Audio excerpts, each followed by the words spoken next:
Dreamers by Yuyi Morales.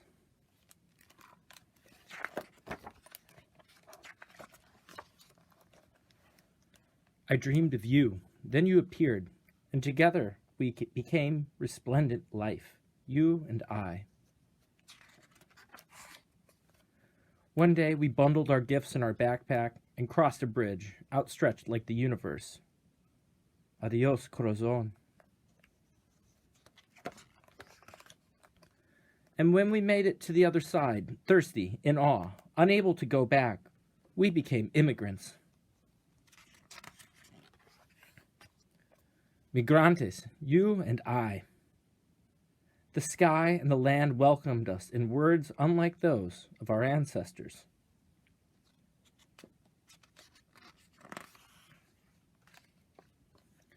There were so many things we didn't know, unable to understand and afraid to speak.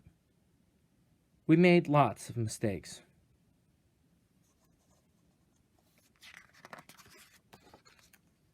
You and I became caminantes. Thousands and thousands of steps we took around this land until the day we found a place we had never seen before. Suspicious, improbable. Unbelievable and surprising.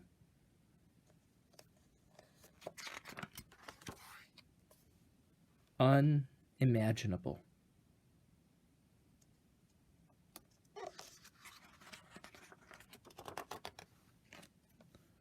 Where we didn't need to speak, we only needed to trust.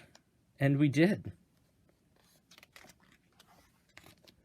Books became our language. Books became our home. Books became our lives. We learned to read. To speak, to write, and to make our voices heard. Someday, we will become something we haven't yet even imagined. But for right now, we are stories. We are two languages. We are lucha. We are resilience. We are hope. We are dreamers, soñadores of the world.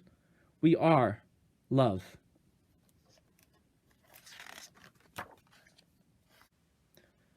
Here's also a story from the author. She tells us that all of us have stories. Each of them is different. This story began in 1994 when I crossed a bridge with my 2-month-old son, Kelly, from Ciudad Juarez, Mexico, to El Paso, Texas. Though I did not know it at the time, to a new life in a strange and unfamiliar place, the United States of America. Once here, I was surprised by the quietness of the streets, the houses neatly lined up along the roads, and later by the cold winds of San Francisco Bay in the summer. I had come so that my son could meet his great-grandfather, Ernie, who was very ill, not expected to live much longer, and to marry Kelly's father, a U.S. citizen. I wanted to return to Mexico soon afterwards, but was shocked to learn that because of U.S. immigration rules and my new status as a permanent resident, I was now expected to remain in the United States. I had become an immigrant. But could I possibly call this new place my home? Like most immigrants, I missed things that felt familiar. My family, the food, my friends, my job as a swimming coach, and my ability to communicate, to understand, and to be understood. In this new place where I did not speak and understand, it was as if no one seemed to notice I existed, as if my words and actions didn't count. In those first days, I constantly wondered if I would ever find a place where I had felt valued. Then one day, Kelly's grandmother brought us to a building that would change our lives forever. We discovered the public library, and it was spectacular.